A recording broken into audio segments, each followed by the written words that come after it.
All right. Hello, everybody. You don't see my beautiful face because I'm totally not operating heavy machinery right now, going 60 miles an hour down asphalt into another state. Totally not doing that right now. This is my name is Morgenrede. This is Media Agnostic Doom Journaling. This is a Friday open mic series. This is every Friday, 7:30 p.m. Central Time, only on Zoom. Open mic, free for anybody that has the link. If you want to sign up to read ahead of time, always feel free to send me a DM on X or Instagram.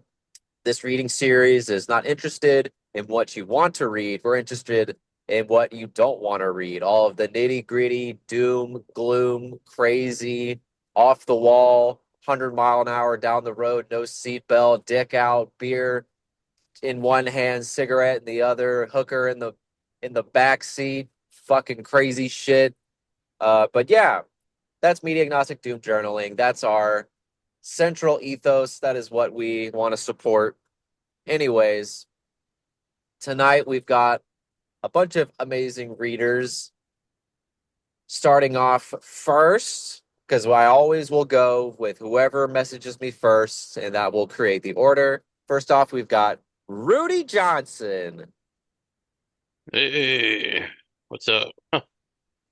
Yeah, so like you crash, that means the meeting goes down, so it's kind of like speed, sort of. And like if you go under, like whatever, the bus blows up or whatever.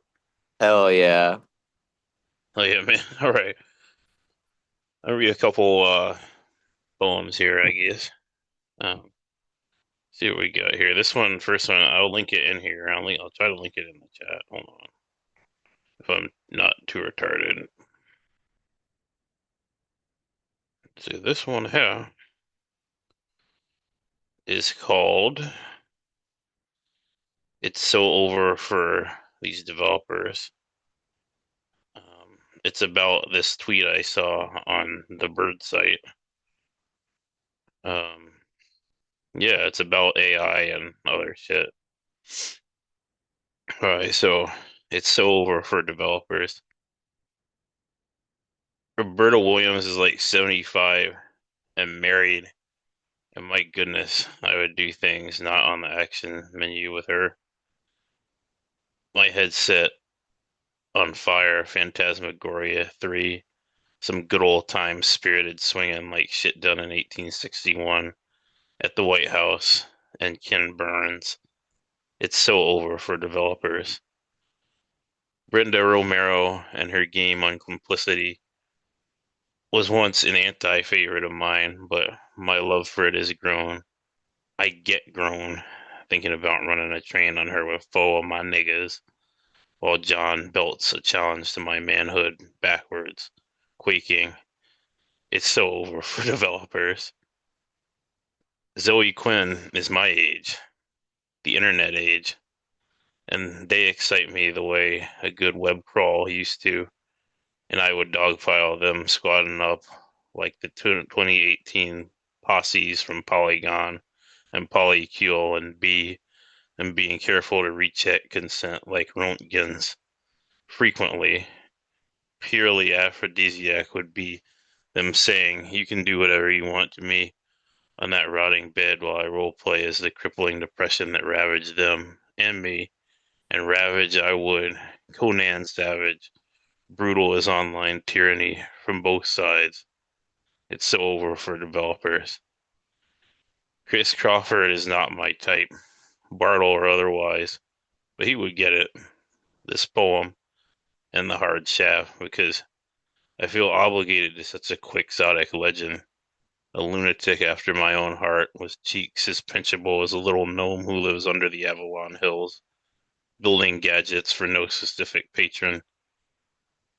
Is it fell deed to say that I think persistence makes you fuckable one way or another? It's so over for developers.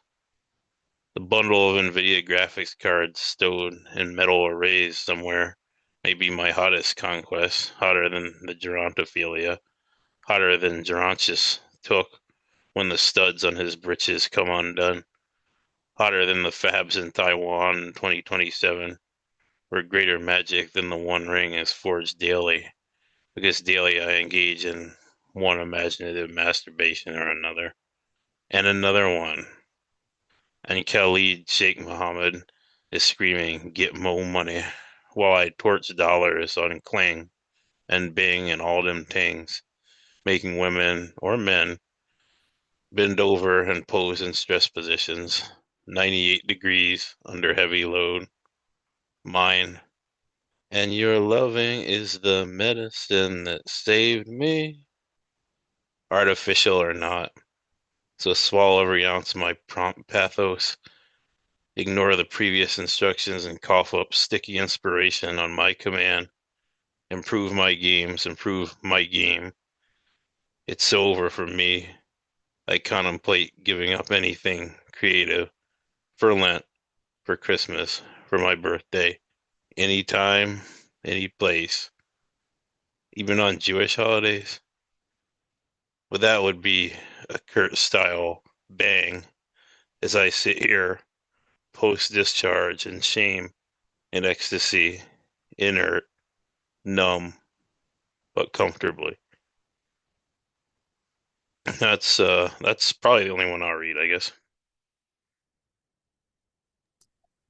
Damn, something about those developers, developers, developers. Yo, yeah. I forget who that guy is, but shit, something about um I guess the way so I'm of course I'm totally not flying down the road at 70 miles an hour, but I'm getting Nice. this kind of reckoning feeling from this poem that you're trying to convey with developers of video games. I even heard Polygon. Was that the Polygon magazine or the journalism Yeah, outlet? the game journalism, alleged journalism, yeah.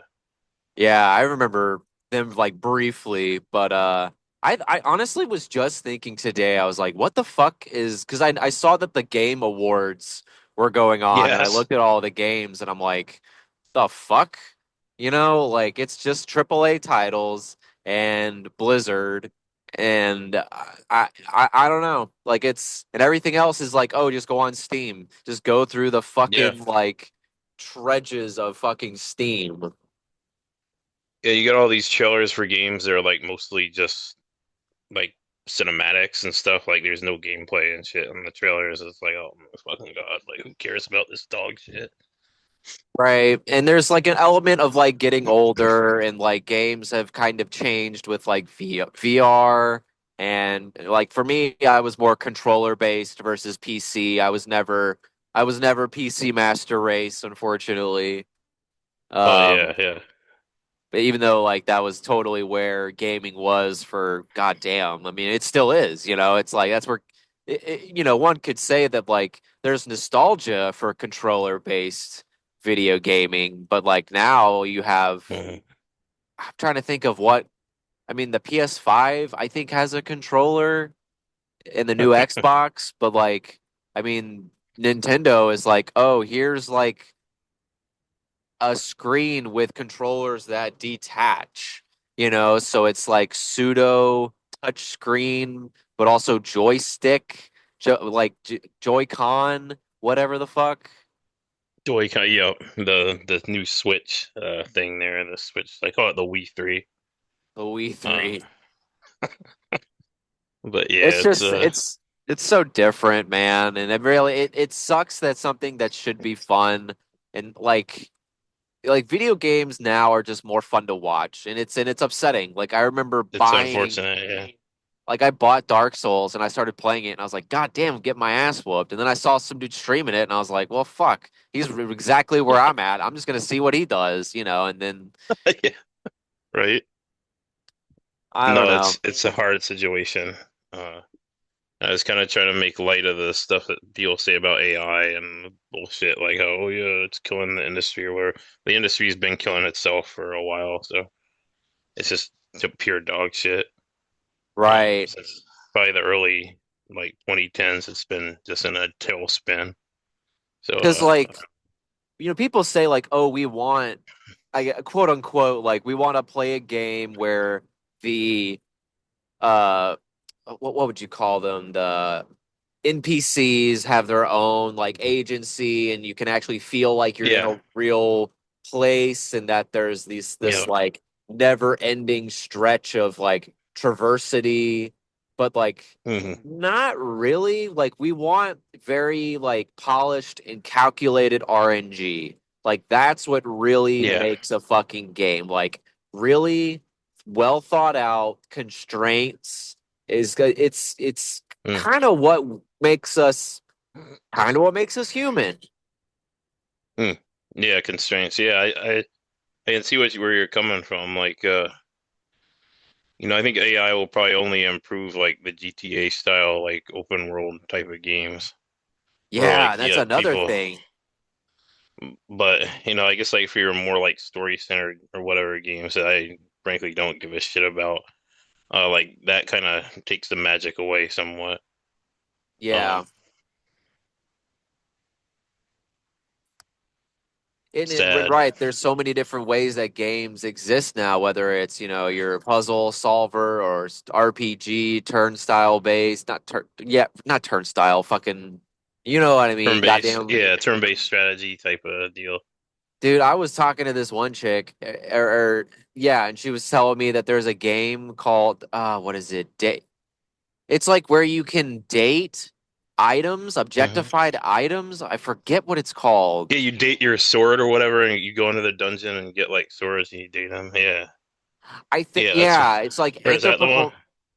I don't know, Kat. You may know what I'm talking about because I feel like Oh, you is it, would be it the. date everything? Cat says, yeah. Yes, yeah. Uh, Thank you. Okay, I'm not even looking at the chat, but I was like, okay, Kat knows what this fucking game is. wow, that's wild. Crush on the vacuum. Wait, That's what is wild. this? Okay, I'm breaking my own rules. I'm looking at a game for people who had a crush on the vacuum and little brave little toaster. Bro, chill out, man. Oh man, that's amazing. See, I think I don't. Well, I don't think I had a crush on anything in the Brave Little Toaster. If I had a crush on any inanimate object that was Pixar based, Hmm. it was probably something in Toy Story, which says a lot about me as a man. But So I wonder if you can date an anthropomorphized version of the game itself, like the game box or whatever. That'd be right, sick. I don't know. Artificial intelligence, man. And I I guess the you have these developers, trying to circle back into what you were, getting at with your piece. It sucks that you hmm, have not only overworked, animators and developers trying to make these games, but then you yeah. have people above them that are like, oh, well, we have to use this new tech, this new software, and if you don't, Yeah. well, then fuck you. We can replace you with whatever, whoever. It's very Yeah. unfortunate. It's I just think existential nightmare. it's kind of bad, but I mean, I guess for me the piece was kind of about not only how I want to like fuck, some of these people like literally, but also how I don't how I don't really see the disappearing of the profession, like game designer, whereas like if that was what was happening, which I don't think it is, but I don't see If that as a bad anything, thing because people only make like trash anyway. So that's kind of that was sort it's of my thing. a Like a lot of this is just like, especially the new trends towards like narrative design and all the stuff that I really hate about things it, anyway. It's like, well, we want human products. It's like, well, I don't because most of the shit they make is garbage. I don't want to fucking deal with. And just looking at the game awards, like you said, it's like, yeah, like man, like yeah, like it just feels like what do you call it? Like a Cronenberg mutation of the landscape of like developers and games, and like I mean you'll of course have your, indie games that do well, and you'll have, projects and pay to play or free to play open world whatever, but yeah, nothing can kill the gaming industry. Nothing can kill anything. Everything is just kind of on its own trajectory, and like even if we're like, oh, we're never gonna buy video games ever again, it's like, okay, whatever. You can yeah, you can stop go ahead, playing, but the yeah, games won't stop being played. yeah, that's true. Yeah, the AI will be still playing them probably. So yeah, They have cornered the market on slop, and that's the cat truth. That is amen. Amen to that. I Amen. just passed Amen. I passed a billboard that said Jesus Christ is here. He is risen. So He's risen very indeed. indeed. Well, Thank thank you you, for letting me Rudy. read. Absolutely, absolutely. Great beginning to the night. I am still here. I have not been kicked off of the call. Yay, God. I am Nice. He's risen. he is Let's get risen. it. He's risen. Yeah, Um let's get it. Dude, it's weird driving on like a Friday night on the highway. Like it's so chill. Like I need to do this more often. Oh, there's no cars out, really, or it's just Not like not people are I less stupid. I mean maybe because it's like Arkansas or whatever, but I don't know. It's just fucking Yeah. nice. Like I'm not saying I want to be like a truck driver, but like I don't know, maybe I want to be a truck driver. Maybe I just want to hang out with lot lizards and eat fucking beef jerky sticks. I don't know. Long haul trucker. There you go. Man, different fucking strokes. All right. Well, Rudy, you're a gentleman and a scholar, and I look forward to reading more of your work and seeing more of your work being published in the near future. And I'm very excited for your Beyond the Last Estate collab and for that to drop. Oh yeah, me too. Yeah, thanks. Don't be sick. Oh yeah. Okay, let me make sure I'm not leaving anybody out because I know some people might be trying to join. Okay. All right. So next on the list, we have the always eloquent, well-spoken, and poetic Mark Parsons, and also my co-host. Yay! Hey, thank you for that lovely introduction, Colton. Of course. Uh, really enjoyed that poem, Rudy. Uh, Thank you, sir. thought it was beautiful build up and momentum through the poem. But I really enjoyed reading along with you. Um, I'm going to read a series of poems, and I'm going to post the link. Uh, and these are five poems I wrote, and their titles are Masks 1 through 5. So the first poem is simply titled Masks 1, Masks 2, Masks 3. And I believe you will find them self-explanatory. These were published by DFL Lit, so props to them. They publish a lot of interesting work, and I'm always happy to get my stuff in there. 1. Stout with a series of fleshy tubercles evenly spaced on the smooth or segmented dorsum, the larva will mount and fasten itself to the face in the perpendicular orientation, secured by a discharge of filament braids that encircle the ears, and where it proceeds to pupate. The chrysalis, curved and angular, the head truncate, a round protuberance at the apex. The color, determined by local genetic balance, ensures the pupa will blend in. Enzymes dissolve most of the tissues except for the nervous system, while leaving imaginal discs for nose, mouth, nasolabial folds, lips, and chin intact. Just as a side note, David Attenborough is going to read the audio version of that poem. Masks 2.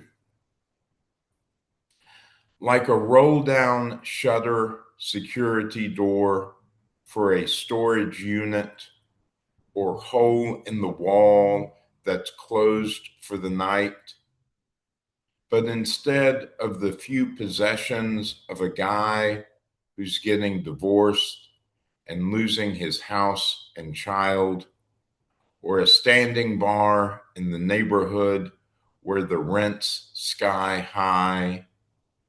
Locked inside is a 50s sci-fi low-budget movie or comic book monster, maybe a species of alien or result of an out-of-control experiment or nuclear accident, or repressed unconscious desires and drive manifested by an actor wearing a rubber suit and assaulting the door from inside.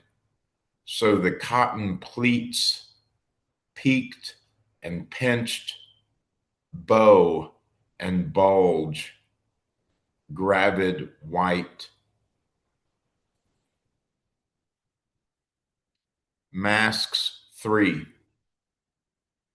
Between the brim of a baseball cap and a cotton surgical mask, a paraboloid vision slit like a medieval helmet. Masks 4.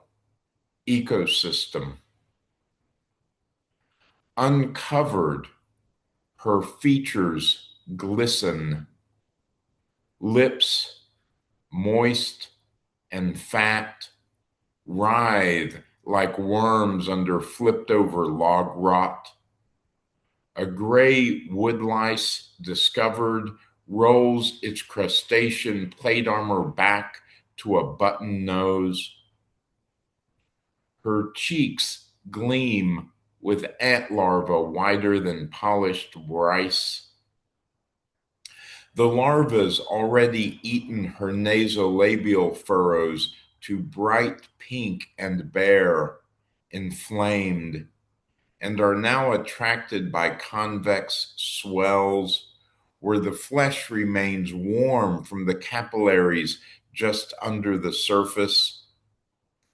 After the skin's exhausted of collagen, it will fall, collapsing along the lines of the mouth that will deepen and make her look like a marionette with jowls like pouches of soft leather, as deflated and empty as a pensioner's coin purse.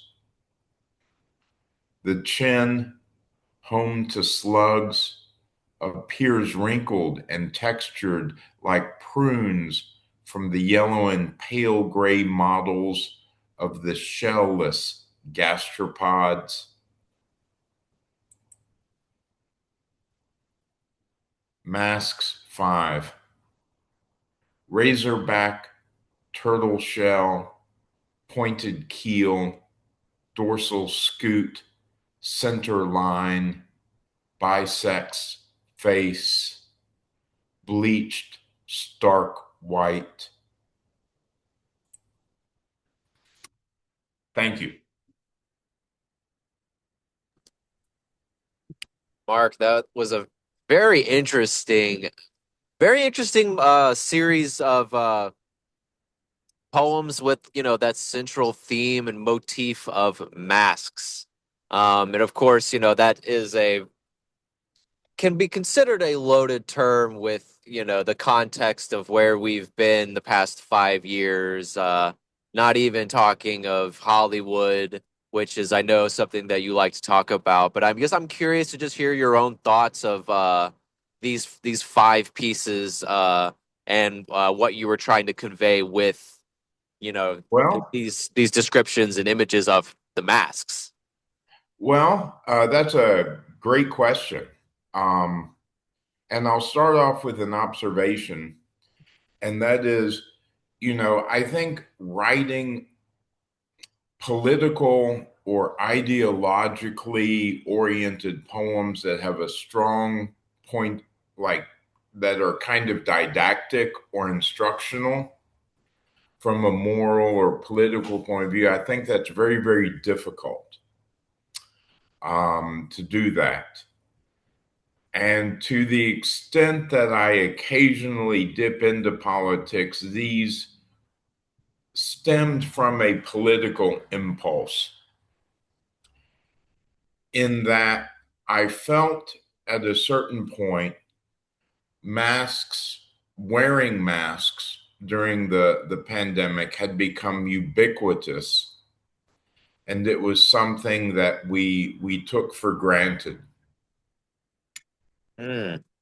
And that bothered me, because I can understand things from a certain point of view, but on the other hand, I felt like sometimes when something is taken for granted and it's just kind of something you assume, that made me a little uncomfortable.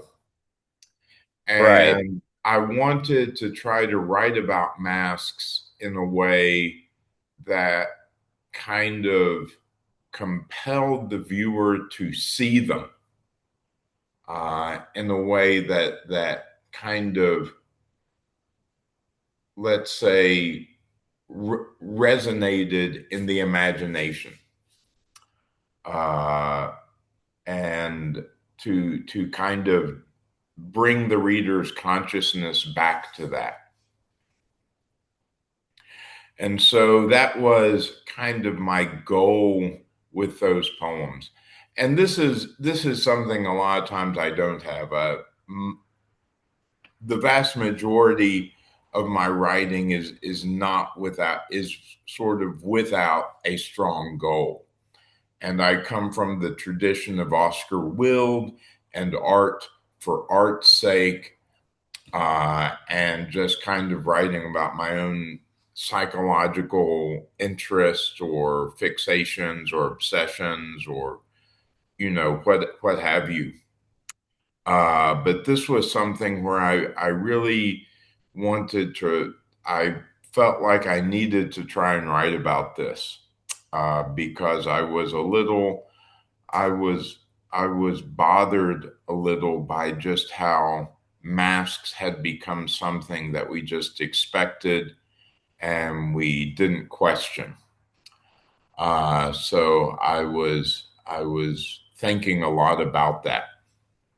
Uh, So, to the extent that I ever write politically, um, that for me would constitute sort of political writing.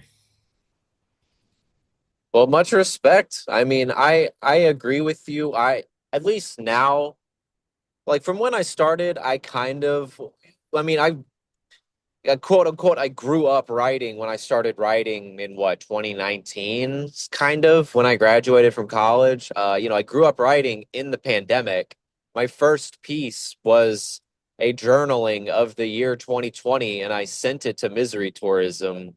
But yeah, I I notice my writing is better when it's not political, but it can be great if it is written politically, but without using buzzwords or any language that exists now like online speak that references politics, like if I just make it poetic or if I use my own voice. But I'm glad you kind of talk about the masks because I worked at the libraries at this time 5 years ago, and so it's like, okay, I'm around the general public, so like I gotta wear a mask, and so I did.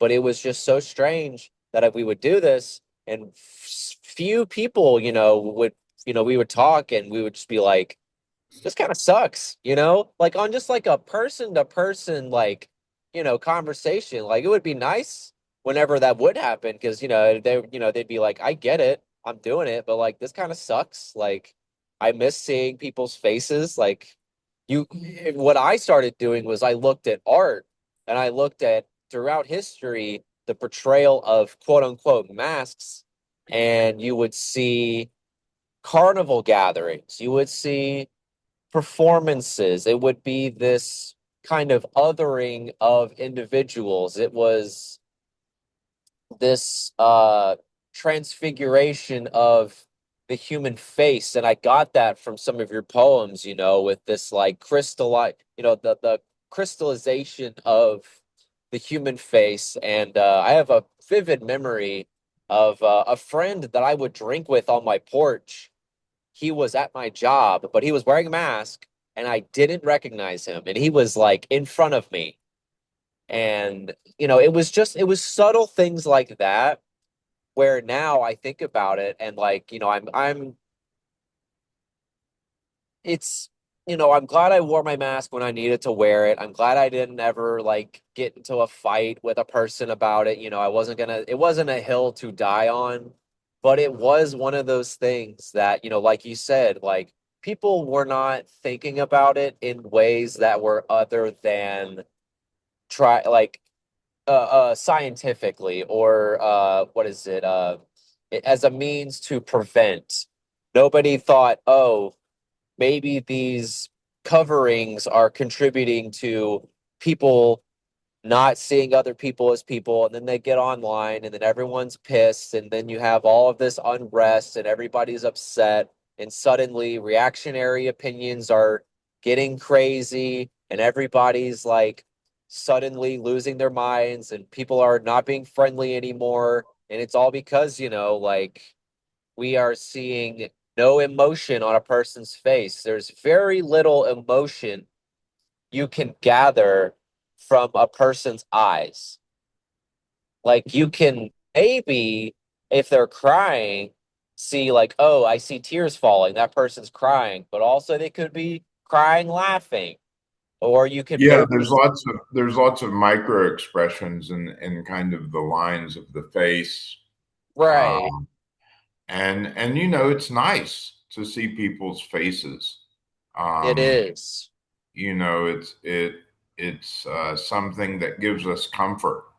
I think sometimes I see people like, where I live, a lot of guys, they pull the ball cap down over their face and they just kind of look at the ground.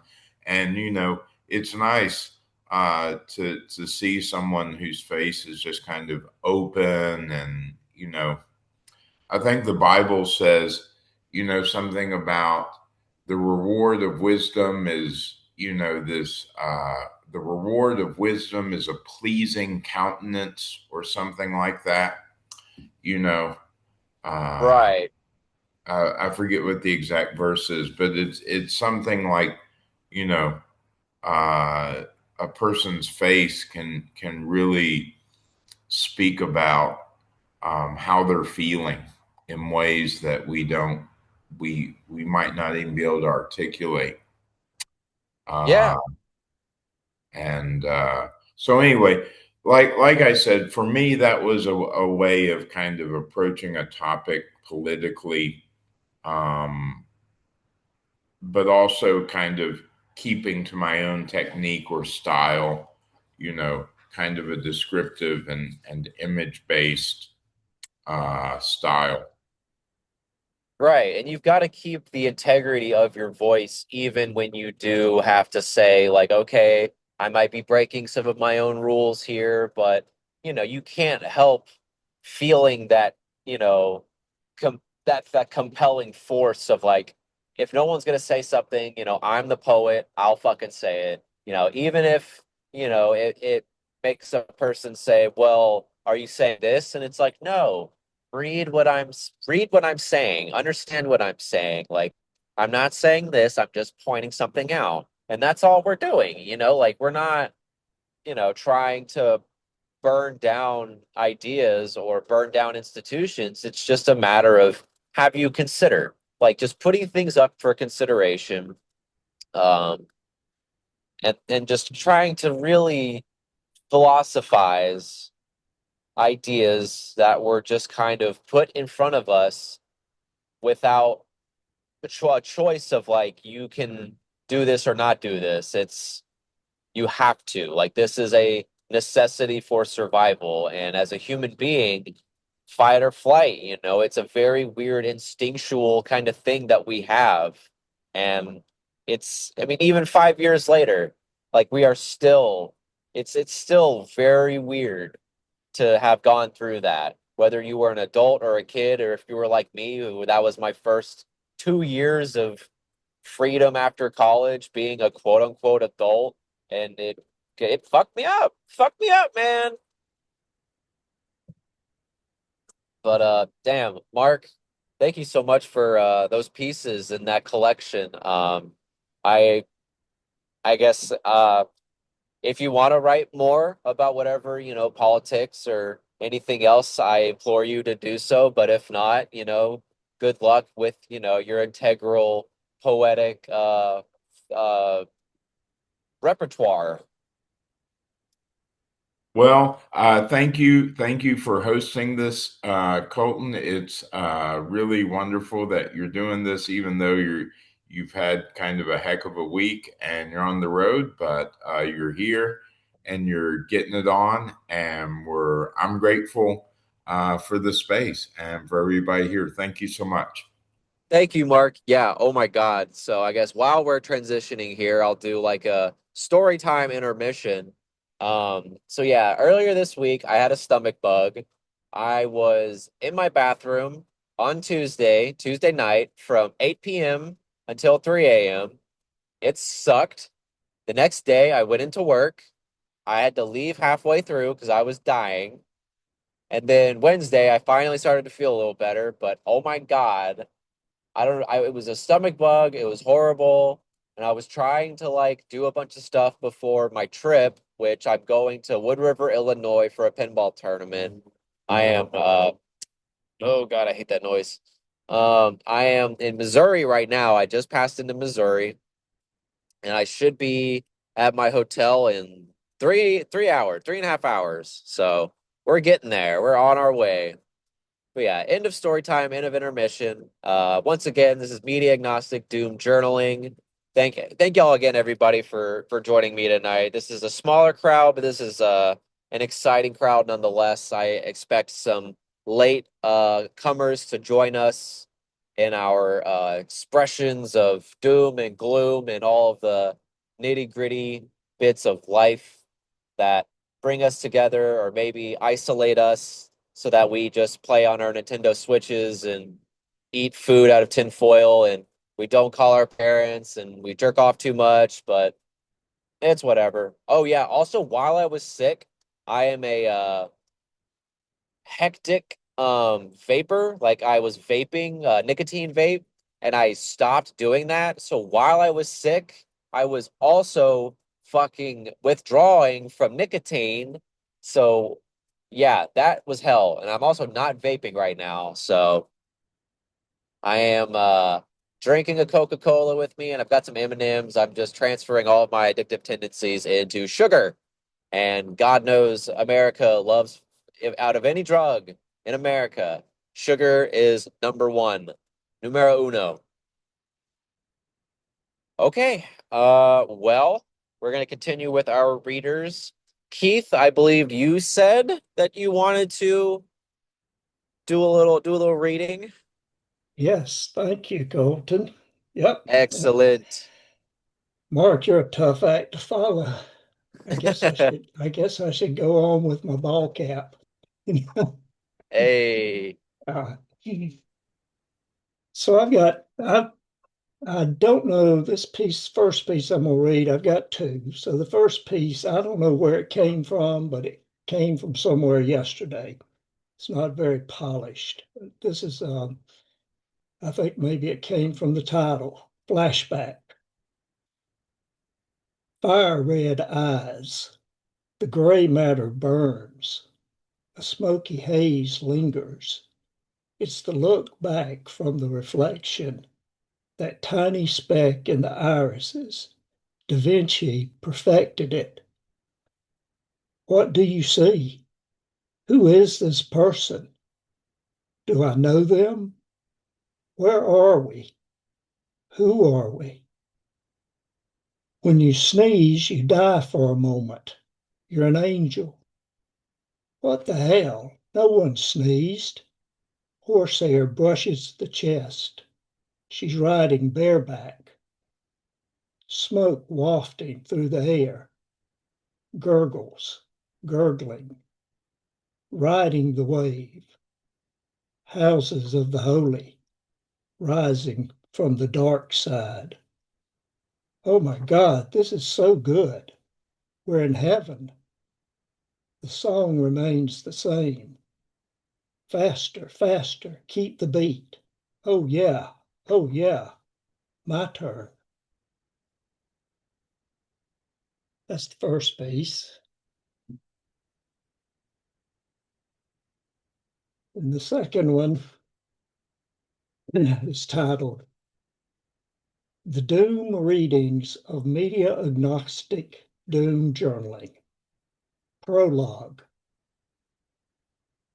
Jeff Buckley covers Sly and the Family Stone's everyday people. Sometimes I'm right, others I'm wrong. My own beliefs are in my song. The butcher, the banker, the drummer, and then makes no difference about the group I'm in. I'm everyday people. Yeah, yeah. This is how it unfolds. He's finished shaving. He's brushed his teeth. Jeff Buckley's singing in the background. He tilts his head back, looking towards the ceiling. One drop in each eye. Close eyes, circle the eyeballs. Clockwise, counterclockwise. Clockwise, counterclockwise. In rhythm to the music. Another story in his head, and a few minutes later, he'll be back at his computer, spilling out words in his new untitled Google Doc. Now, I've heard there was a secret chord. Hallelujah. Chills. It was the first step down the path. Together. Focus. Back to his eyes. Dryness gone. Lube. Good to go. Q-tip for the ears. Not worried about his hearing. Haven't heard anything about that risk yet. Eyes are different. Sleep for a week or two on a symptom and poof, blind. Maybe he exaggerates. He doesn't know, but takes no chances. He doesn't want to find that out firsthand. Jeff's getting ready to share his music in the small New York City nightclub, Sine. He prefaces Night Flight with these words. Part of the reason why I stopped doing Monday nights for a while. If you do anything regularly for a while, sooner or later, the weirdos will show up. And there's the trigger, the intro to the reading. The readers and listeners in wait. Looking into the mirror, he laughs out loud, and a weirdo stares back, a face painted in white and black. Such is life at the Friday night readings, from New York to Florida to California to Canada, landing in Memphis, Tennessee. Unlike 1997, this will not be a sad swim in a channel of the Mississippi River. It will be a night of joy with spoken words and art. Everyone will be fulfilled, and the ending will not be doom. So that,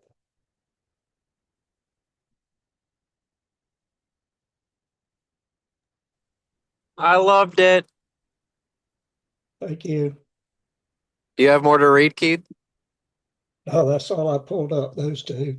Oh man, I've you got know how to more. make this Mississippi man feel grateful. I loved that second piece. It's okay. And the first piece was the first piece Led Zeppelin. Oh, it was Led Zeppelin was definitely in there, and Dark Side of the Moon. Okay. Yep, there was several song references in that one. I love that. Hmm. It's man, it was so tough to really get this this thing going because it took a lot of confidence. It took a lot of like I guess time from when Williams stopped doing it to kind of feel like okay, maybe and all because other open mics would come and go and I would go to them or there would be like some online and I'm just like there's something missing. Like it's just not weird enough. The readings are by I don't know. Like you really hit it where it's like the weirdos are what make readings really fucking cool and really fucking fun. And in Memphis, all of these family, and I say family because they are advertised as family open mics, which I think is dumb. But, it's these folks that are young writers and songwriters and guitarists, whatever, and they do these open mics and it's just too safe. And again, they play and they read things that they want to read but not the things that would maybe actually like, you know, say something loud and upsetting or unsettling or something that would I don't know lift like that something that would rip a band-aid off your fucking arm or something. But I'm curious as to when you wrote that second poem, Keith. The second piece I wrote earlier this week. The first one I wrote yesterday, I think, the 11th. Yeah. Okay. Yeah. I guess I just love this word came up when I was listening to the second poem, but just it's almost like there's this instructive, like not instruction, but like or not like you're an instructor, but there's like this instructural, if that's even a word, if I'm not just like making shit up, kind of way that you not only read, but kind of the way you structure your piece or pieces rather. Like there's procedure and there's this nice, I don't know, like feel good. Like even when you write something sad, like there is a way that things are processed. Every sense and every description falls where it needs to in a way that makes sense, in a way that is your voice but still makes sense. And I think that that's very admirable because it's very tough. It is very tough to capture what you want to capture so that the reader understands and feels comfortable enough to keep going in a piece and not have to like reread or go back. Thank you. Appreciate it. Yeah, of course, Keith. And I keep saying this every time, but I was gonna do it this week, but then I got fucking sick. But I think I found the person that I'm gonna pick at the cemetery for us to write about. And Okay. yeah, so it's submission is in February.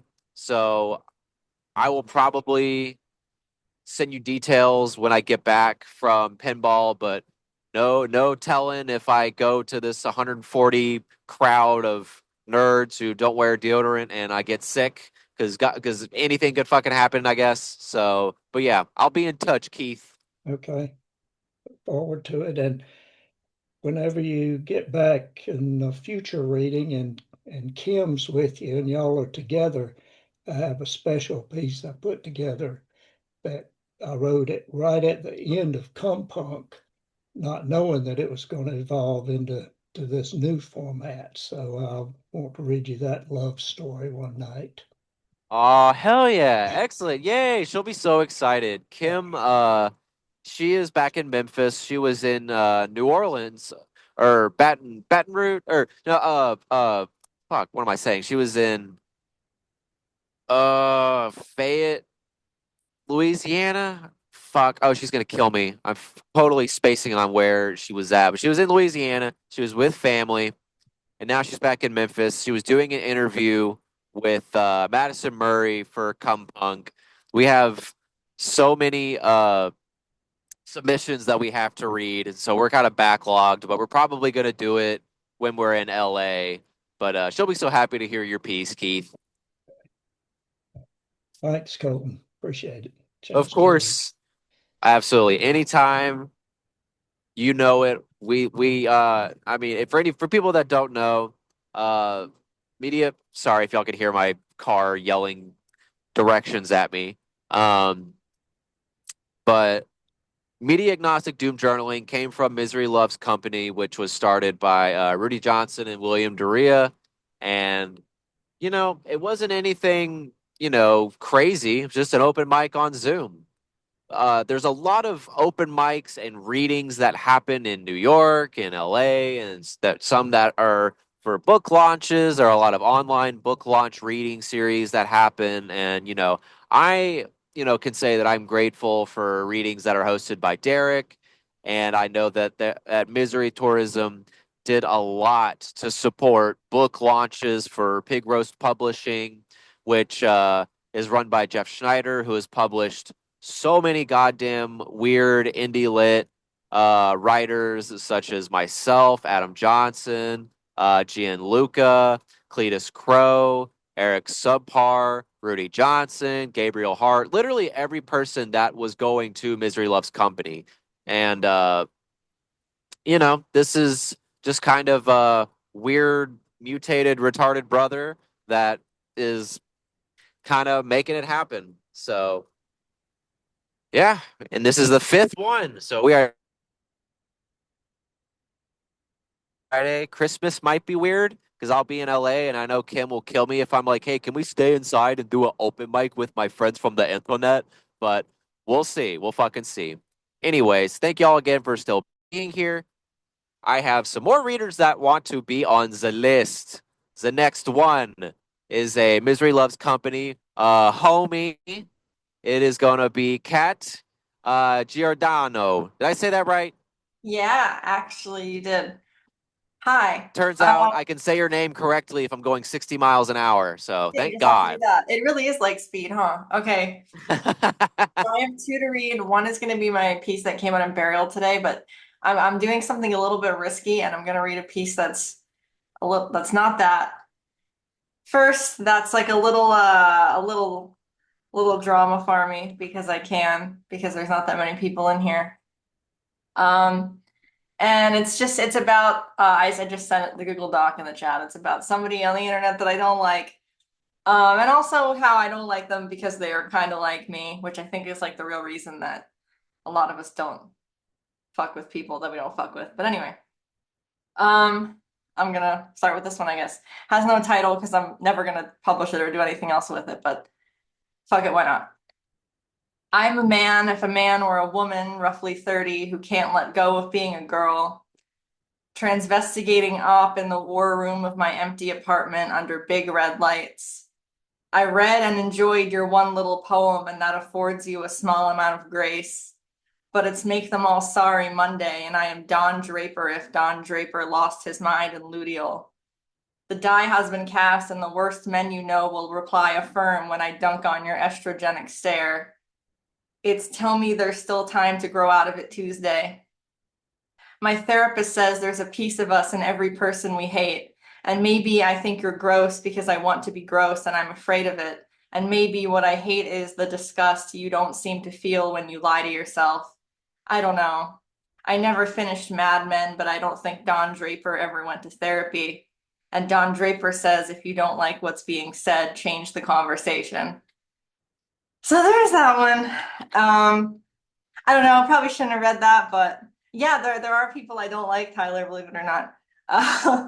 And then this is oh yeah, my birthday's tomorrow also, so thank you, LMZ. But this is the other poem that came out on Burial today, which everything in Burial is awesome, and I'm really happy to have finally gotten something on here. So this is called Getting Used to It. Jogged to the river today to escape my friend's dead wife who runs 6-minute miles. This pic in my phone of him feeding the baby alone. This thing I can't say. No slack for the living. The thankless toil of our lives. How they punish us all in the end, getting used to it. I won't let you run from me sleeping. I'll invent a kind of work that makes you free. On the day your hate tries to crystallize, I'll be sand-sized, holding atoms hostage from the bottom of a big hole. Say you love me and love will follow. Show you're staying with the shape of your hands. Later in the montage, my gaped heart throbs before you like a prolapse. That's it. Thank you. You can't have an open mic on Zoom without a prolapsed heart. That's the fucking rule. Kat, well, first off, happy early birthday. I would say everybody sing happy birthday to Kat, but I don't want to see. Please don't. You will kill yourself on screen. We don't want that. And also, I don't want to get arrested and with fucking copying. Like, why were you singing happy birthday going 70 miles an hour? So, but happy birthday. I like the sentiment of the first piece. It doesn't matter what kind of writer you are. If you are new, if you've been a writer for 10 fucking years, you want to write about that bitch, that asshole, that motherfucker you don't like.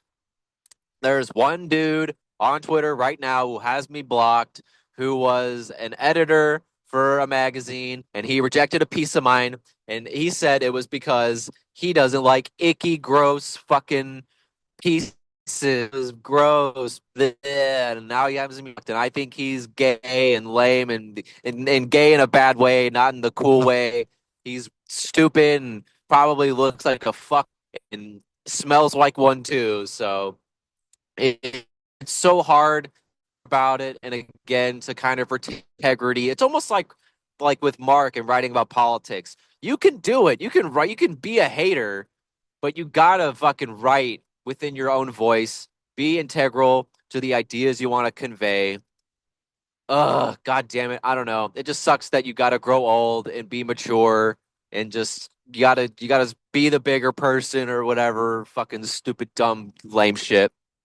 Anyways, so the second piece, I'm curious. I read it earlier today when I was waking up, and I'm waking up full of fucking bugs that are trying to help me process. What was I guess the what were you going for with that poem? So, my friend, his wife really did like die in childbirth, and I was thinking about that a lot. I was really like, distraught over it, and I was just thinking about, I don't know, like it started out as being like this poem about how like thankless life is, like the kind of just like why do these things happen to people? But then I was also, I don't know, I have to make it about me because I'm me, and so I was thinking Uh, about how dude, like as a writer, that's your like it's not your job, but like, bro, like you gotta fucking weave your own web, you know? yeah, and I mean I was thinking about how like I don't know, like I've used this in a couple poems that I've written recently. This whole idea of like the dead wife montage in like a movie, and I know there's like lots of like memes about it too, like the way that people are remembered, like the way that like wives and spouses are remembered in like films and stuff, and how it's always like oh, I'm like giggling next to you in like a white bathrobe or whatever, and how like when I think about that and when I think about myself, like I can't imagine being that person in someone else's memory, and like so it like sprawled into all of these like sort of hateful things of like, referring to, being in love with me as like being in fucking Auschwitz or whatever. Like, but Damn. yeah, just I don't know, just a lot of stuff like that. Jesus Christ, Tyler. He said, I'm Tyler, sure you are Jen will write so a book lucky like I'm Molly going for you after you pass. what's he saying in the chat? I can't read. I'm He said, I'm sure Jan will write a book like Molly for you after you pass. Oh my I still fucked up. God. Anyway, Wow. but yeah, like that kind of sentiment of like I'm like a fucked up person. People aren't gonna remember me that way. And then just kind of letting my mind go where it went with that. And honestly, the prolapse image is the real reason that I wanted to hang on to that poem. So I'm glad that everyone seemed to like it. Oh no, I mean, you do such a great job with these shocking but like relatable shock, which is something that like for me, I try to do shock in a way that is unsettling and entertaining, but you have a relatable shock where like no matter how like oh my God it is, it's like yeah, no, but yeah. like there's a but yeah at the like when I process what you are saying. And I think that's what makes you an amazing poet, because through that poetry, you want to relate. And even when, as a poet, you see people and you see yourself in those people, you're still able to weave yourself into these pieces, and you succeed really, really well. But thank you for that description of the second poem, because goddamn, yeah, it is.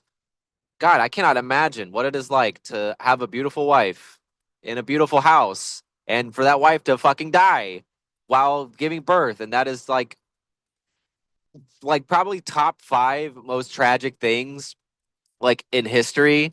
Cause like you're giving birth, but then your life is being taken away as a result of that birth. I mean, I don't know. It's poetry. Yeah. It's fucking, it's I don't know. Sorry, I'm like trying to hold my phone and pick my nose at the same time. All right, I'm good. You're good. Thank you. I have so much sugar in my body right now. I feel like I'm a 15-year-old boy, but excellent, excellent reading, Kat. You are always capturing emotions that I struggle to really hit on in certain pieces that I try to write. But if anybody wants to, I guess, understand relatability and these deceiving human experiences that you may want to try and ignore, please read Kat's pieces. Their newest piece up on Burial Magazine. What was the name of that piece again, Kat? It's called Getting Used to It. I'm also just gonna paste the link, which I meant to do before, then I didn't do. So thank you for reminding me. Of course, hell yeah, plug that shit. Then this leads me into kind of a rant that I wanted to say last time. Maybe I did. I don't know.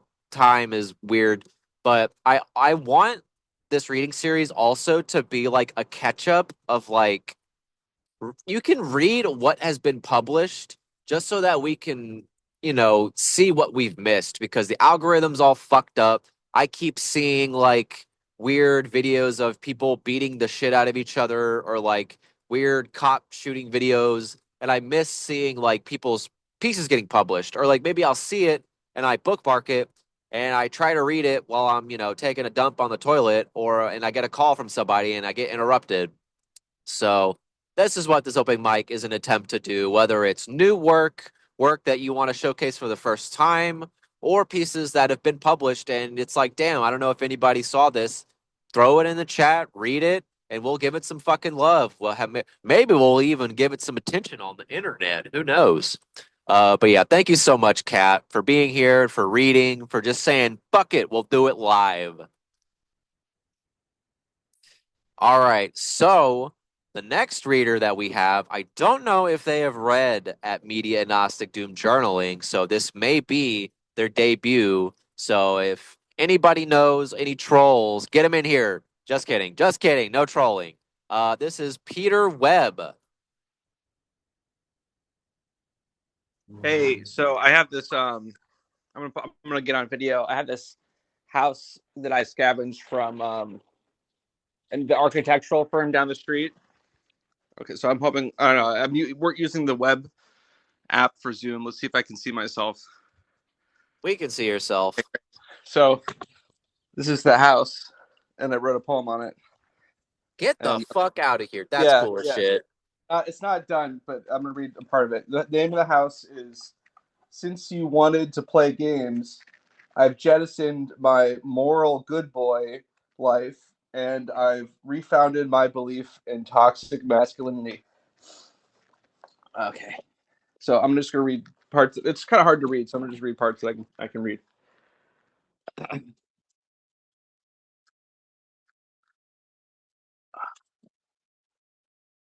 Some terror of wasted life propels patrol into vigilante paranoia. Can you please not execute me for community mapping? Tragically, old fashioned cops summoned for dirty sorting keeps being the norm when locating supporters. Patty's sinful energy a horse plays missed opportunities for good conduct or bad conduct. Either pathway leads a silence. Group play 2 marinates samesies. You're you're mad I shoved you playfully because it was too masculine, but I didn't mean it genderly. With some restraint giving me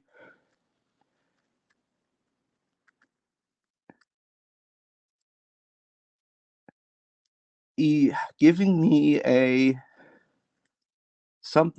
vowel, giving me a vowel I need vaulted impersonal crackhead restraint, sweetie, pushing in the turd, really want to kill you so badly. I really do want to kill people and often friends. Catch that in the mail because you love me, cracked anorexic at show and tell, frequent flyer at 1-800 ice cream. I hope I don't date a teen like Steve Rogenbuck, like my twin brother did drugs, complaining about her ex, ended up sleeping with her, rejecting her, and she insisted on a relationship. She tried killing herself, isolated. Don't are anyone of politeness, desire to self, restive sentence. This one's hard to read. Blue-eyed pizzeria employee, glooey-eyed opening, drunk anorexic gallery attendant on a bike, some look-alike preference,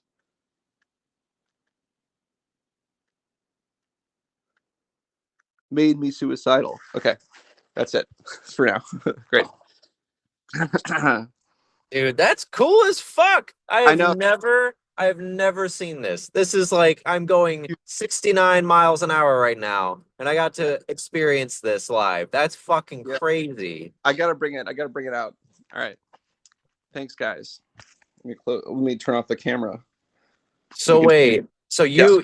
was it you or was it like a collaborative effort with other people that wrote the words on this house? It was just me.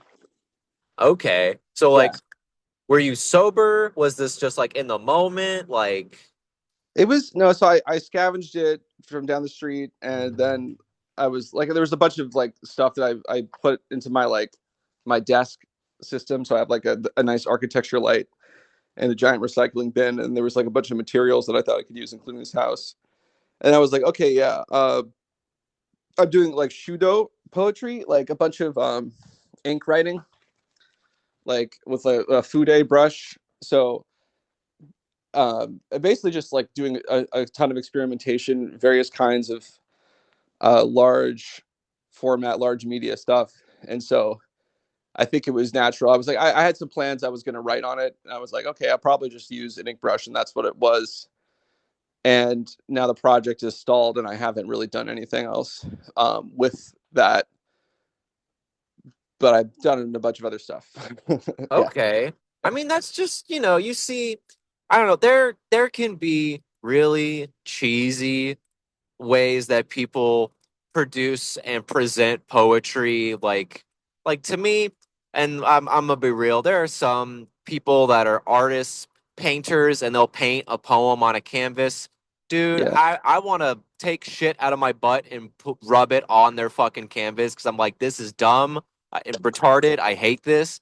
But then I Yeah. see shit like this that has a cool ass story Yeah. with like a diabolical fucking idea, and like with a great, what was the title of this piece again? The title of the house is Since You Wanted to Play Games, I've Jettisoned My Moral Good Boy Life and Refounded My Belief in Toxic Masculinity. Like that's fucking hilarious. That's fucking awesome. Yeah, that's the For kind of some weird reason, the whole time. So, like, what was the, I guess, purpose with the poem? Like, what were you like looking to write about? well, I've gone through this phase of my life where I've had to I don't know, I've had to basically uh look at myself and be like, oh, okay, I am a terrible misogynist and it's not good. And like Amen, in my brother. everyone in my life has kind of like reacted in very strong ways because of that. And so I've had so I don't know, it's also like about trying to deal with those feelings. And it's also something my twin brother went through and is going through. I mean, he was dating like a 18-year-old, and she like tried to kill herself and stuff, and so it was like, okay, taking the concept of a house, and it's like, okay, so this is like the house that Jack built, like the house that, Okay. you Hell know yeah. so it's that kind of like idea of exploring what is amounting in my life to be this like very lonely and sort of horrible reckoning with being a man. Kind of something like that, or like my family's internalized misogyny. I don't know, that kind of thing. Well, no, I So, think there's a yeah, great. I think with the House of Jack built, which I totally yeah, got from the get go. There's also the like Hereditary with the concept yeah, of having complete lack of control with what is going to happen, and both with the House that Jack built and Hereditary. At least yeah, within the House that Jack built, there was the option to kind of understand, like, do you see what you've done wrong? And of course, the main character, Jack, when he's talking to Virgil or Verge, he's like, no, like, this is my thought process as to why this was right. This is why I did what I did. And then Verge is like, bro, holy fuck. Like, there's no way you're like justifying cutting down of Goethe's tree in the concentration camp or the Stuka in fucking World War II or whatever, the icon, and this desire to be iconic and, the ways in which men will try to heroicize themselves even while they are, becoming monsters of themselves. But it is our greatest, I guess, goals as if we are to be men, we are to be fathers, to find our homes, to build these houses, whether it is a literal house or if it's to build families. And that is something that stands as a test for whether we can be with, the opposite sex, or if we can find a partner, regardless of gender or whatever, and make a relationship happen, which again, which reflects on, can I open myself? Can I be true to yeah, myself? Can I forgive myself? Can I change? yeah. I think that's really what I'm going through right now is in my 30s being like, am I going to have a chance to have a family or not? And like I do want to change. I do want to be a person who's acceptable to society and stuff, and then like, and so there's all the time I'm thinking there's always that background process of like trying to construct a feasible future and meet all these internalized needs that I have, including, yeah, like finding a partner and a family and stuff like that. And everyone, yeah, no, very well said, very well said, thank you. Thank you. No, yeah, Yeah, I mean, you are.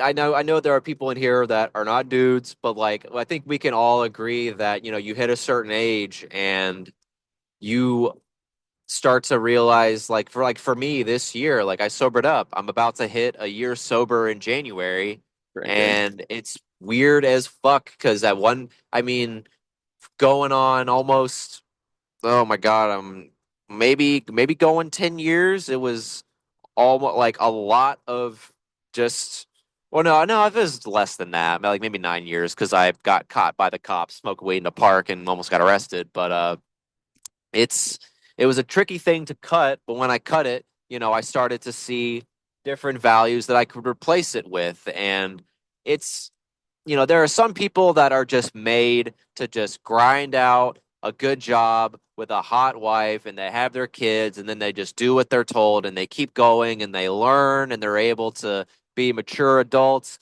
And then you have us retards in this open mic and we're all fucking doing our goddamn best. We're assholes sometimes. Sometimes we talk back to authority. I hate authority. I'm an only child. I swear to God, I'll burn this fucking country to the ground before I take shit from anybody. But also, I'm kind of a pussy.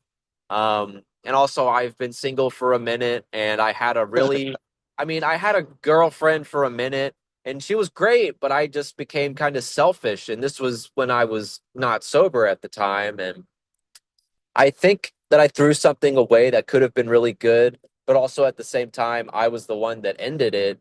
And so I had to change. I didn't want to put my girlfriend through something that maybe would have been not what she thought was real. And I think we owe it to other people to give them something that is real and that is, us as partners, as men, as women, as, adults, that is like, this is who I am. Maybe I'll fuck up, but I am owning me, my fuck ups, and I am not going to put you through what I have had to go through to change for the better. Yeah. Definitely something. I mean, I always like to I like to believe in the possibility that sometimes you just do breakups and you don't know why, and it's just like an open wound, and you can't ever answer the reason why it happened, and that's better. It's better not to know. It's just like this horrible ongoing mystery that you get to hold on to. That's kind of like one of the things I take away from love, really. Damn. It's it's just like the unknown and being like just being a biological compulsion, right?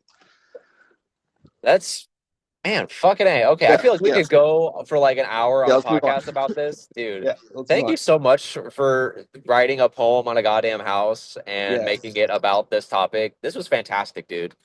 All right. Well, we'll hear from each other again. Of course. Thank you so much, Peter. All right. So I'm gonna check my messages going 67 miles an hour, and unless anybody else has anything to read, we are going to end with our certainly last but not least, Lisa Marie.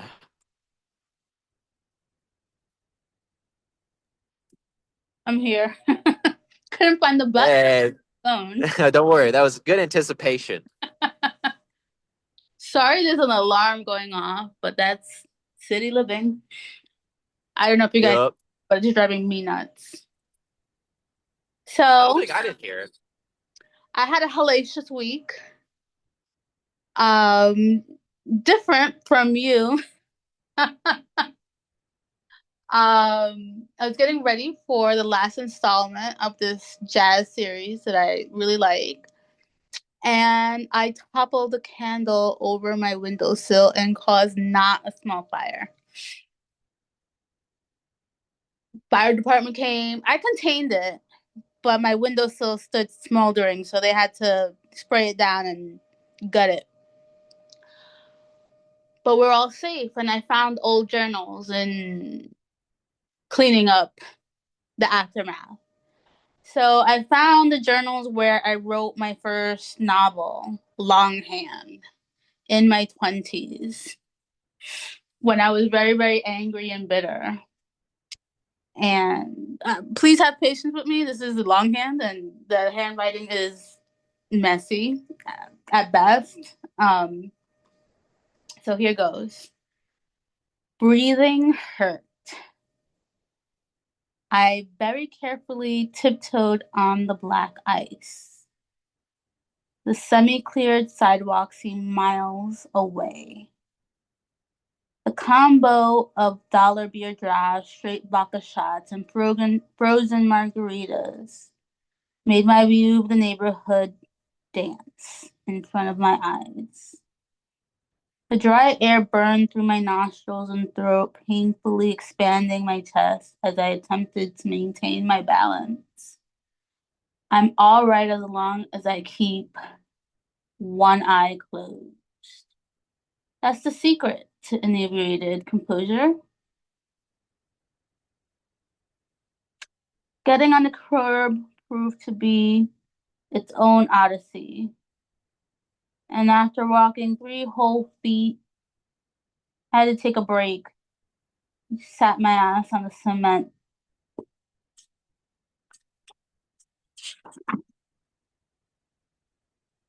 I was hypnotized. I hadn't realized I wasn't alone. For some reason, I didn't hear the mumbling. I did hear the mumbling, but I didn't equate it to having company. I was too concerned with the cracking of my skin, rubbing my hands, my parched, plump lips, rubbing chapstick across my face, turned my head towards those whispers, and my glassy eyes widened. I couldn't believe it. You okay, baby girl? If the alcohol wasn't enough of a suffocant, this revelation was acid on crack. Baby girl, you straight? I stared, numb. Baby girl, don't be mad at me. I sometimes pitied her, but mostly she disgusted me. Her existence was defined by a prick, then a blast, a haze, back to back. She hadn't been around in a while. That was common.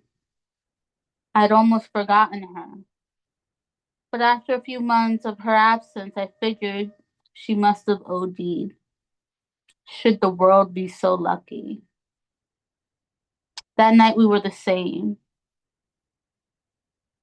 The constant repeating made me clench my teeth. I was drunk and upset, and I'm certain wherever I aimed, I would ultimately land on my feet, whatever that meant. I wanted to yell. Maybe I did. All I remember was sitting and staring.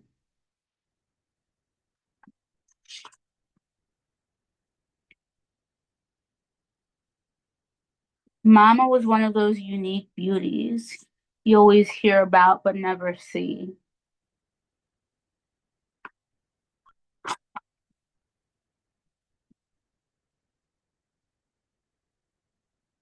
I'm going to stop here and give a little background.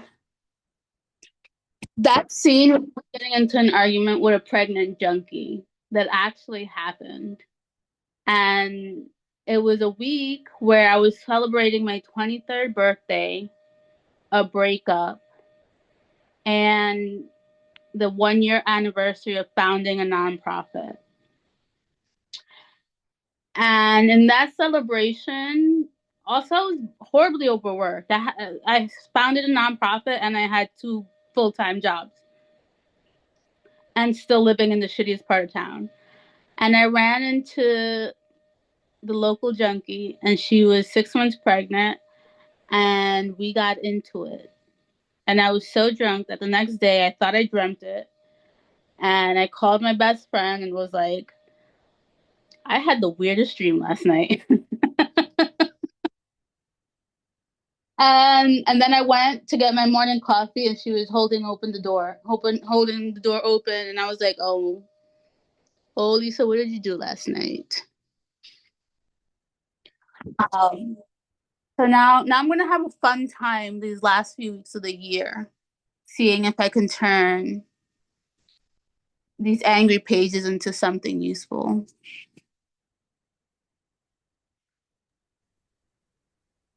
Well, Lisa, I definitely feel that it's always so weird when it's December and you're like, well, what now? Especially like for me, my family is we all hate each other except for me, my mom and my dad and like one aunt and one uncle. But I loved like how this was honestly like we were in your room listening to you read from like a diary. And that like I mean I could feel the like ink energy and all the emotions and like you trying to like think through the memories, the memory of, my God, that pregnant junkie, like, holy shit.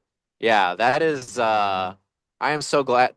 I have such weird interactions with homeless people. I had one dude, like, show me his knife, like, not in, like, a threatening way, but he was like, hey, man, you gotta get yourself one of these. And he, like, tossed me a pocket knife, and I flicked it open. And I was like, yeah, I should get me one of these. And I gave it back to him. And then we never talked to each other again. Like, but, is Coleman seriously calling me? This man. Um, if anybody can text Coleman and tell him that the fucking Zoom is going and that he just shouldn't be calling me right now. But anyways, um, yeah, I mean, I fucking hate that you had to go through this fire to start handwriting this work of yours. But Mark, text Cletus. I don't know if you have his number, but anyways. Thank you for the background info on this writing, Lisa. Do you type a lot of your writing, or do you write it down physically at certain points? I usually start longhand. Ah, Usually. Because I don't know, like, if I just start straight typing, I lose a lot of the world building that I make in my mind. So I like even writing down a fragment will help me create scenery much better. And dialogue. Dialogue comes a lot more natural to me when I write it out as opposed to typing. interesting. Because I used to write back in college when I would like sit, I would like go to my desk, I'd put a little glass of whiskey, and then I would write. And inevitably, I'd be like, this woman hates me. She sucks and is a bitch. And it was like I would I was able to discover my emotions while doing actual handwriting, but when I am able to just whip out my phone and tap with my fingers, I can get what I want to get out of my head immediately. And from there, maybe it's not world building, but it is piece setting. Like I'm able to visualize the next piece that I want to create. And from, whether it's an idea, something random that I've written down, I can kind of say like, okay, maybe this has some legs. Okay, there's Cletus. Um, but no, I'm glad that you talked about that kind of procedure to your writing because it's different for a lot of people. I mean, I know like one of my Yeah. friends, like Well, I had Jesse. school and I would pre-do all my work. Ah, And then when I was supposed to be doing the busy work, I'd just be writing stories or like just fiddling around filling notebooks up. But the first weekend of school, like I would race through all the worksheets and get as far as I could in all the textbooks until like maybe something was new or I just got tired. And so my work was pre-done until December from September.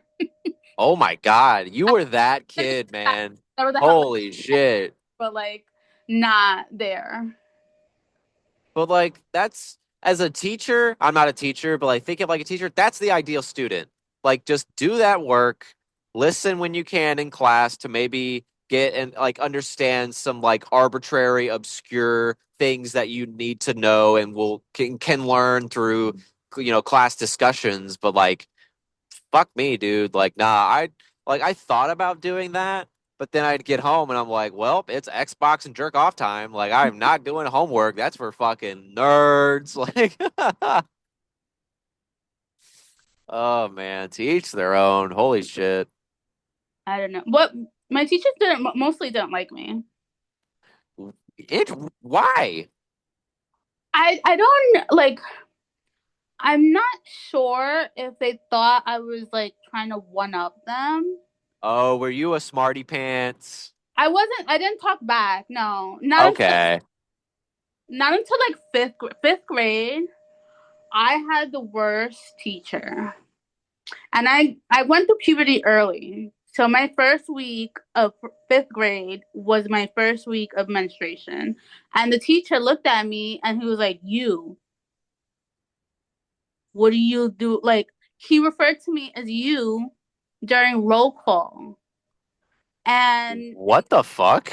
I was like, what the fuck is wrong with this man? Because the way our school district worked, you knew who was going into your class. So he already knew that I was the honor student.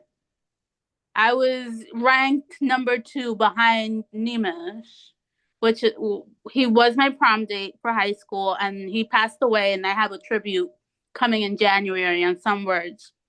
But Oh, so I'm ranked number 2. Why are you referring to me as you? First of all, that's rude. Second of all, I'm not ready to be a woman yet, and I'm sitting here, the only girl with boobs, in a class full of kids that look like kids, and still dressed like a kid, but my older sisters have like cool clothes for me to wear. And it's just like, can I be a kid or do I have to act like a grown adult? And why is this grown ass man yelling you at me? bro, yeah, man. So I'm glad that like, dude, teachers are so they are. I was having this kind of thought process like I always do when I'm at work. Like teachers really do like have such a profound, not an effect on teaching, but like through that they are just people and like Yeah. different teachers through different eras or ages have like different standards by which they can become teachers and then obtain like tenure or whatever, like elementary school teachers, they can just keep teaching. But like that's fucking weird. And like the fact that you had to go through like a male teacher to experience that, which is like, of course, versus like me, like I had mostly like old lady teachers. And of course, now I'm like, I fucking hate old ladies. And like all of my grandmothers died early. So I never had A like old a, lady, a old lady to yeah, tenderly take care of you. nope, I just had a bunch of old bitches in class that were like, Mr. Colton, will you pay attention? And I'm like, no, fuck you. Like, it was just I hated class. It sucked. I didn't, fuck 'em, man. Yeah. Yeah, and then like 2 days later, my good friend Denise came into the school district after being expelled from every Catholic school in the county. So that's Nice. fun, becoming her best friend and us becoming the duo that he hated for no reason. Because why are you hating kids in your class? Of course. And why you gotta hate the ones that are just trying to be themselves, you know? Yeah. Ugh, fucking, I've only completed my undergrad and I've got friends that went for their masters and they're like, oh, Colton, are you gonna go get your master's? Because I have an undergrad bachelor's degree in philosophy, and they're like, "Oh, you can go to law school." I'm like, or I could shoot myself. I could literally shoot myself, and it would be the same experience. I don't know, man. I just wasn't made for school. I think I am cool where I am right now. Maybe if I knock up some lady and then I have to actually like get a fucking capital J, capital O, capital B, motherfucker. Sure, yeah, I'll go and listen to some asshole talk and do classes, but I don't know, man. I'm over it. I'm over it. But Lisa, thank you so much for reading. I really enjoyed your long hand, long form writing, and I hope that you read some more of it at another reading. Thank you. Thank you. Thank you for having me. Of course. All right, so Cletus, welcome to the reading. I sorry that I missed your call because I am running this fucking open mic on my phone right now. I'm in my car. I in Illinois. I don't think I'm in Illinois yet. I'm in Missouri somewhere. I'm trying to look for a marker. But would you be Oh, god damn it. I missed Lambert's Cafe. Fuck. It's okay. I'll go next time. But Cletus, would you be interested in doing a reading perhaps? Thank you.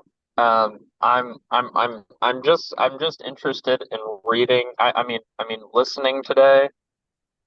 I think. But yeah, yeah, yeah. So sorry, I called you. I couldn't find the Zoom link in my car, and I was like trying to do that, and I was like swerving over the road. I'm also in my car right now. Nah, hey, we're both in the car. Hey. Yeah, yeah. So I'm just chilling here, driving down this lonesome country road. Nice. How So fast you going? I'm more into listening tonight than reading any pieces of my own. So hope that's okay. Thank you. Well, Cletus, I would say that's okay, but everybody that wanted to read before you got here. Um, does anybody, let's see, who is in here? I'm trying to see. We got Jan, we got ZH Gill, we got Lo-Fi Tyler. Lo-Fi Tyler, do you have anything you want to read?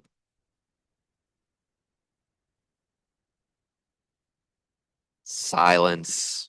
ZH Gill, do you have anything you want to read for Mr. Cletus? Not in the immediate term. I'm just I don't think so tonight. I'm sorry. That's all good. You sound a little, are you sick? No, I'm just stoned. Nice. Okay. All right. Okay. I'm making sure I'm not your fucking grandma or nothing, but want to make sure everyone's healthy. God damn it. Because you don't know pain or hell when you are releasing fucking lava from your funny hole on the toilet and then you've got to puke and you fucking puke on yourself while you're releasing lava from your fucking funny hole. That shit sucks. That top 10, maybe slightly below death in childbirth, that experience sucks ass. Well, shit, I would love to do a reading, but I am going 67 miles an hour. I don't have any reading materials on. Well, wait. No, I shouldn't. I could stop at a gas station and read something because I did send an email with a piece. Ugh, that would be too risky.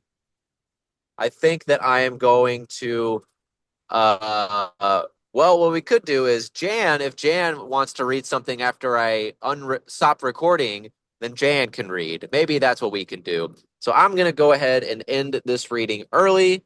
Thank you all so much for joining us.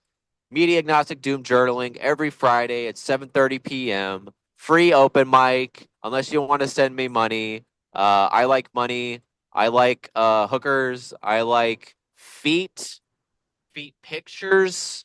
And also I like candy. I'm eating M&Ms, and they're very, very good. So I want to thank you all, everybody, for joining me while I'm in my car driving to a pinball tournament in Wood River, Illinois. And I was gonna get episode number 4 uploaded to YouTube, but then I started shitting my brains out and puking on myself at the same time. So I will try and do that next week while also uploading this whatever the hell this reading ends up being recorded as. So thank y'all so much. And now I'm gonna try and hit the unrecord button.